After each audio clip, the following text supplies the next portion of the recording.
السلام عليكم ورحمة الله تعالى وبركاته. بعد عودتنا بعد الانقطاع الطويل اللي انقطعت معكم على الدروس. كيف قلت لكم لظروف. اليوم ان شاء الله بغيت نشارك معكم واحد الأسدكوات اللي هي كنسميوها أسدكوات باللغة العربية. غنقولوا ليها غلاف ديال الكوات اللي كتكون غالبا كتكون بيضاء، وكنديروا ليها الغلاف ديالها بالثوب باش هكا نبقاو نحيدوها ونصبنوا الثوب ديالنا ونعاودوا نرجعوها باش ما يخسرش لينا اللاواط. الوغ هنايا عندنا الكوات ديالنا فيها 2 متر و40 على 2 متر و60. انا كناخذ الثوب اللي عنده المنكب عريض، يعني فيه 82، يعني ضروري يكون فيه 82 للفوق. هنايا كناخذ 5 متر ديال الثوب لانه عندي الكوات فيها 42. كناخذ دائما 10 سنتيم زايده، 52 في 52، يعني فاس غتكون فيه 52 والفاس الاخر غتكون فيه 52. قبل ما نبدا اي ثوب نبدا نفصل فيه كنشدو، كنشوف الحاشيه ديالو واش مقاده، كنشوف التقطاع ديالو واش مقاد، كنشوف واش ما فيهش تموجات، عاد كنبدا نعبر. هنايا عبرت 5 متر. كيف كتشوفوا انا كنرشمها بالمقص وكنقطعها، يعني كنجرب اول ما كنشد الثوب كنجرب التقطيعه واش يمكن ليها تشرق مقاده ولا لا. هنايا انا ديجا جربتها، جاتني تقطيعه مقاده فرشمت وقطعت.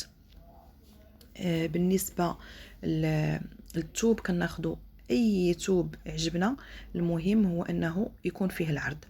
هنا قطعت من الجهه الطويله، يعني 2 متر و50 زائد 52 هي 5 متر، ومن العرض غادي نقطع 2 متر و70. دائما كنخلي الزياده، انا عندي الكوات فيها 42 على 62، الا لاحظتوا راني خليت 10 سنتيم ديال الزياده لسببين. السبب الاول هو انه الثوب كيكون كيشرب، فإلا تصبن يلا غادي تجمع شي شويه تبقى لنا الكوات كندخلوها براحتنا في لاوز ديالها. تاني حاجه كنديروا بحساب الخياطه، داك القياس اللي كيدخل في الخياطه كنديروا بحسابه.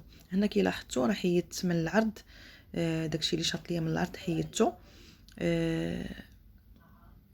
خليت غير 72 وقطعت. هنايا كناخذ من الجهه الطويله، يعني ماشي من جهه العرض، من الجهه الطويله اللي فيها 5 متر كناخذ 3 سنتيم كنطويها وندير فنيته. كنعلم البنت باش ملي تبدا تخيط تعرف راسها منين غتخيط. كناخذ الجهه الاخرى اللي مقابله ليها حتى هي كناخذ نفس القياس 3 سنتيم كنطويها على هذا الشكل كيف كتشوفوا. كنعلم ليها بفنيته باش كنحط لها الخدمه وهي كتهز كتعرف راسها فين غتخيط. نتمنى يكون الشرح واضح ومفهوم.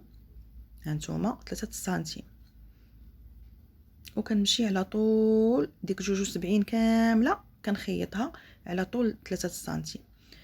هانتوما كتشوفوا في لا ماشين هي حيدت الفنيته وشدت عبارها وغادا تخيط هذيك الجهه كامله 72 كلها غتمشي على العرض ديال 3 سنتيم. لوغلي تحاولوا ديروه يكون مقاد. بالنسبه للمبتدئات يقدروا يديروا واحد القيد، تندير لكم فيديو اخر ونشرح لكم الطريقه باش ديروا القيد ديال هذا ديال لوغلي باش تشدوا عباركم تمشيو مقادين بسهوله. بالنسبه لينا حنا هنايا راه عبارنا في عينينا كنتنيو، يعني التنيه راه حنا شادين قياسنا عينينا ميزاننا وكنبقاو غاديين خدامين. البنت اللي معايا حتى هي تبارك الله عليها راسها خفيف، يعني ما خداتش معايا وقت طويل باش نعلمها، فكانت يعني عقلها مستجيب للتعلم، فتعلمات في واحد المده وجيزه والحمد لله حنا غاديين انا وياها بما يرضي الله. هنا رجعت فوق لا طابل ديالي باش نفصل وحده اخرى نفس العمليه، ثوب اخر في لون اخر نفس العمليه. عندي فيهم هنايا كوموند فيه 3 ديال لي وز دو كوات. ما بغيتش نفصل الخدادي حتى نكمل معكم الفيديو ديال الاسدكوات. هنا كيف كتشوفوا هاد الثوب لقيت فيه ديفو، ماشي ديفو ولكن كيكونوا هنايا الثوب خدات منه السيده بزاف ولقات فيه اللقيه. الا رجعتوا الفيديو اللور غتلقاو فيه اللقيه. انا حليتها وعاد بديت كنفصل. هنايا كيف كتشوفوا هي كملات هذيك الخياطه على طول 72. غتمشي للجهه الاخرى اللي انا ديجا معلمها ليها. هانتوما كيف كتشوفوا ها هي حيدت الفنيته وغادي تشد عبارها. عاوتاني غتخيط على ديك 72 ديال الجهه الاخرى. نتمنى انني نكون يعني كنشرح لكم بوضوح وبشويه، ما قطعت معكم حتى شي حاجه باش تشوفوا التفاصيل كامله. كيف قلت لكم بالنسبه للثوب الاخر كتكون فيه واحد الملاقيه، يعني ملي كيسالي ليهم الثوب كيزيدوا يلاقيوه بخياطه باش يكملوا الرولو. فحنايا كنحيدوا ديك الخياطه وكنعبروا الثوب ديالنا عاد كنبداو نفصلوا. هنايا كيف كتشوفوا هي خيطات الجهات بجوج. دابا غتجيب جهه على جهه، هذيك اللي تخيطوا بجوجهم غنحطوا وحده على وحده ولكن غادي يكونوا مفاوتين.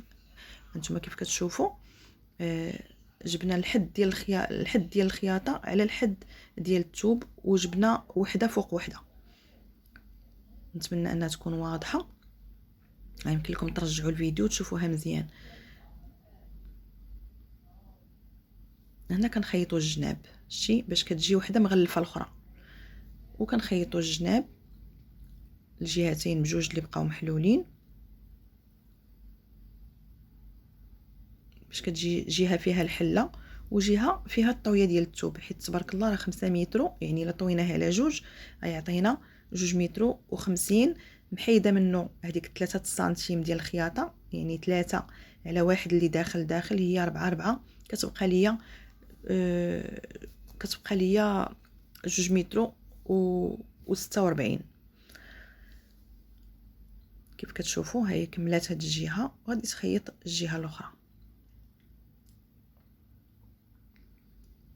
نتمنى ان الشرح يكون واضح.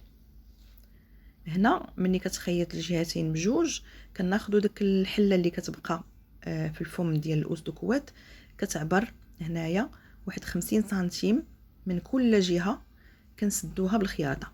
سديها انت كيف ما بغيتي، الطريقه اللي غتريحك سدي بها، ما عندناش المشكل.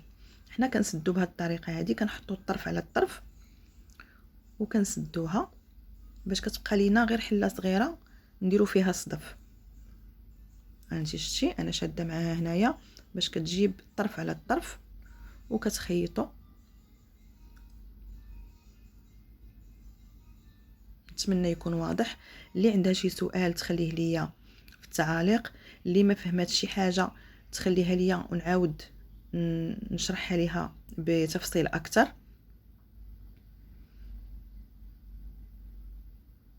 نمشي معكم دقه دقه باش تفهموا كل شيء.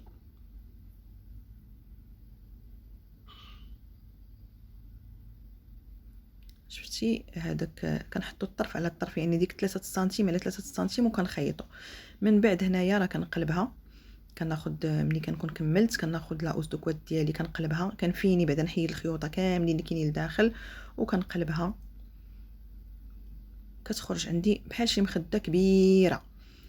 الوغ هنايا هانتوما كيف كتشوفوا هذيك البلاصه اللي خيطناها تسدات، كتبقى لينا واحد المسافه الوسط هي اللي كتبقى محلوله. كنعلم فيها البلايص اللي غندير فيهم الصديفات. هنا كيف كتشوفوا ضروري خصني نقاد، كناخذ العبار ديالي. هذاك المسافه اللي بقات ليا كنقسمها على واحد العدد معين على حساب العبار اللي خليت. بالنسبه لي انا هنا كنقسم على 5 جهات باش كندير 5 صديفات. هانتوما كيف كتشوفوا كنطويه على جوج وكندير ليه ديك العمليه الثلاثيه، كنقسم على 3 باش كيعطيني المكان ديال 5 صديفات. شفتوا كنقسمو على 3 صافي. وكنبدا نعلم بالقلم البلاصه اللي غندير فيها العيون، كنعلم في الوسط بحال هكا، كندير العيون من الجهه الدخلانيه وكنخلي الجهه الفوقانيه هي اللي كندير فيها الصدف باش ما كيجيش باين ليا نهائيا واش فيها صدف واش فيها سلسله، كتجي مفينيه. الجهه الدخلانيه اللي كتكون مغطيه هي اللي كندير فيها العيون، والجهه اللي كتجي فوق منها هي اللي كندير فيها الصديفات وكنديرهم من الداخل. هانتوما حتى الاخر وغادي نوريكم كيفاش كنركبوا صدف. هنا كيف كتشوفوا هاني علمت، وغندوز ندير العوينات ديالي. عندي هنايا ماكينه صغيره خاصه، هذه مخليها غير خاصه للعيون، كندير بها غير العيون ولا كان شي زيكزاك ولا شي حاجه. فهنايا كنصاوب العوينات. بغيت نوريكم الطريقه باش كيتصاوبوا العيون، ولكن الوقت ما كيسعفنيش. هنا منين ساليت انا كنركب الصديفات، هانتوما كيف كتشوفوا كنركبهم في الجهه الدخلانيه وما كنخرجش الخياطه على برا، باش مني كنحط الكوات ديالي ما كتبان فيها لا خياطه لا حتى شي حاجه، كتبان مفينيه. نتمنى الفكره تكون وصلاتكم، نتمنى التصوير يكون واضح، لان عرفتي شحال هادي ما صورت، كلشي تنسى ليا.